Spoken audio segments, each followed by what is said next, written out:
আর 21শে জানুয়ারি আমাদের পার্টির প্রতিষ্ঠা দিবস, সব মনে আছে আপনাদের?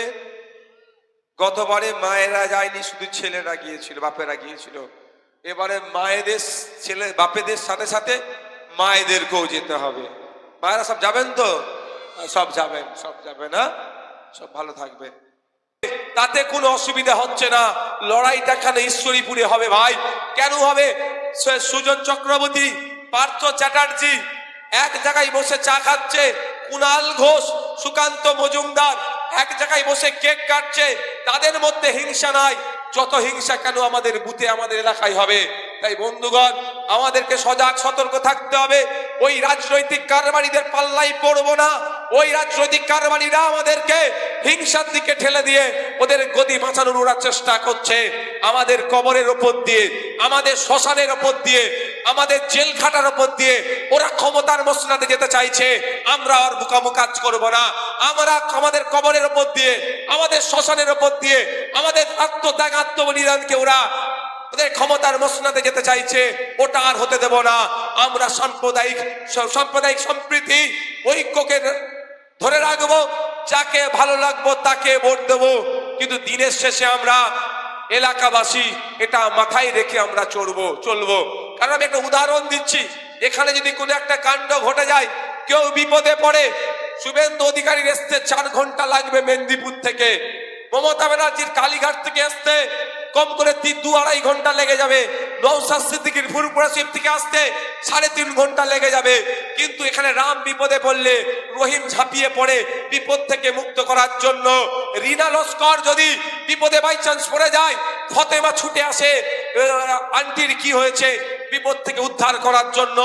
বা যদি সাজেদা বিপদে পড়ে যায়, তাহলে আমাদের কবিতা ম্যাম এসে তাকে বিপদ থেকে উদ্ধার করার চেষ্টা করে। এই কৃষ্টি কালচার আমাদের মধ্যে আছে। রাজনৈতিক কারবারিরা এটা পছন্দ করছে না, এটাকে ধ্বংস করতে চাইছে। যদি এটা ধ্বংস হয়ে যায়, এটা মাথায় রাখবেন, সমাজ ধ্বংস হয়ে যাবে। সমাজ ধ্বংস হলে কেউ শান্তিতে থাকতে পারবো না। আপনি মনে করতে পারেন আপনি সংখ্যায় বেশি আছেন, আপনি শান্তিতে থাকবেন, এটা মোটেও নয়। আজকে জাতের নামে হয়েছে, কালকে বর্ণের নামে হবে, তারপর দিন গোত্রের নামে লড়াই হবে। তাই আমি বলবো, আমরা মানুষ, এটা আমাদের বড় পরিচয়। এই পরিচয় রেখে আমাদেরকে লড়াই সংগ্রাম করে যেতে হবে। শিক্ষার কথা বলতে হবে, ঐক্যের কথা বলতে হবে, স্বাস্থ্যের কথা বলতে হবে, উন্নয়নের কথা বলতে হবে। এই নিয়ে আমাদের চর্চা হওয়া দরকার। তার পরিবর্তে কে কত বড় মসজিদ তৈরি করতে পারে, কে কত বড় মন্দির তৈরি করতে পারে, কে কত বড় ধর্মের নামে স্লোগান দিতে পারে, এর রেশারেশি আমাদের চলছে। আমি অনুরোধ করব, হিন্দু মুসলমান নির্বিশেষে যারা ধর্মগুরু আছে তারা মন্দির মসজিদ তৈরি করবে। সেখানে আমরা যার মন্দিরে যাওয়ার ইচ্ছা মন্দিরে যাবে, যার মসজিদে যাওয়ার ইচ্ছা মসজিদে যাবে। কিন্তু আমাদের লক্ষ্য রাখতে হবে, কেউ মন্দিরে গেল বা মসজিদে গেল, সে যেন শান্তিপূর্ণভাবে প্রেয়ার করে, উপাসনা করে। তার দেখার দায়িত্ব সরকারকে নিতে হবে। সরকার তার পরিবর্তে মন্দির মসজিদ তৈরি করাতেই ব্যস্ত। সরকারের কাজ সরকারের কাজ হচ্ছে হসপিটাল, স্কুল, যোগাযোগ ব্যবস্থা তৈরি করা ঠিকঠাক। এটার বাদ দিয়ে ধর্মের গণ্ডির মধ্যে আবার আনতে চাইছে। আরে যারা হিন্দু ধর্মের মানুষ তারা মন্দির তৈরি করবে, যারা মুসলিম ধর্মের মানুষ তারা মসজিদ তৈরি করবে, তাদের কাছ থেকে করতে দাও না। তার পরিবর্তে কি করছে?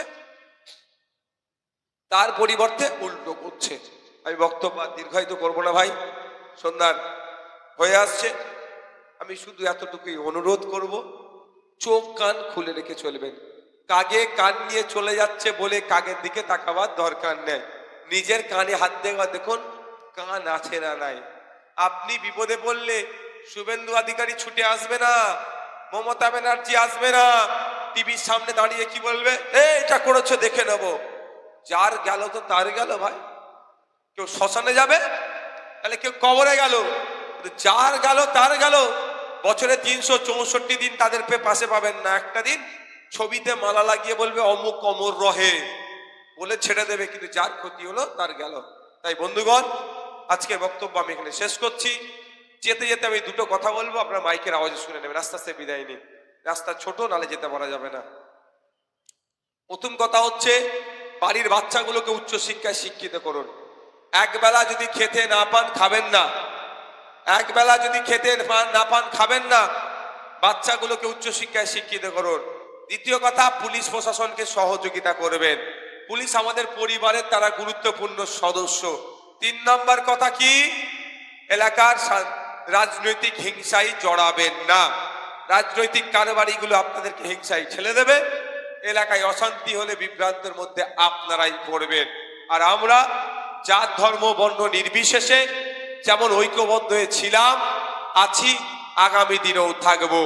আমাদের এর মধ্যে কেউ বিভেদ করতে পারবে না, কারণ ওই রাজনৈতিক কারবারিরা আমাদের মধ্যে বিভেদ লাগিয়ে রাজনীতির ফায়দা লোটার তারা চেষ্টা করছে। তারা কেউ ক্ষমতার মসনদে যেতে চাইছে, আবার কেউ কি করছে, ক্ষমতায় আসতে চাইছে। বলি সাধারণ মানুষকে দিয়ে।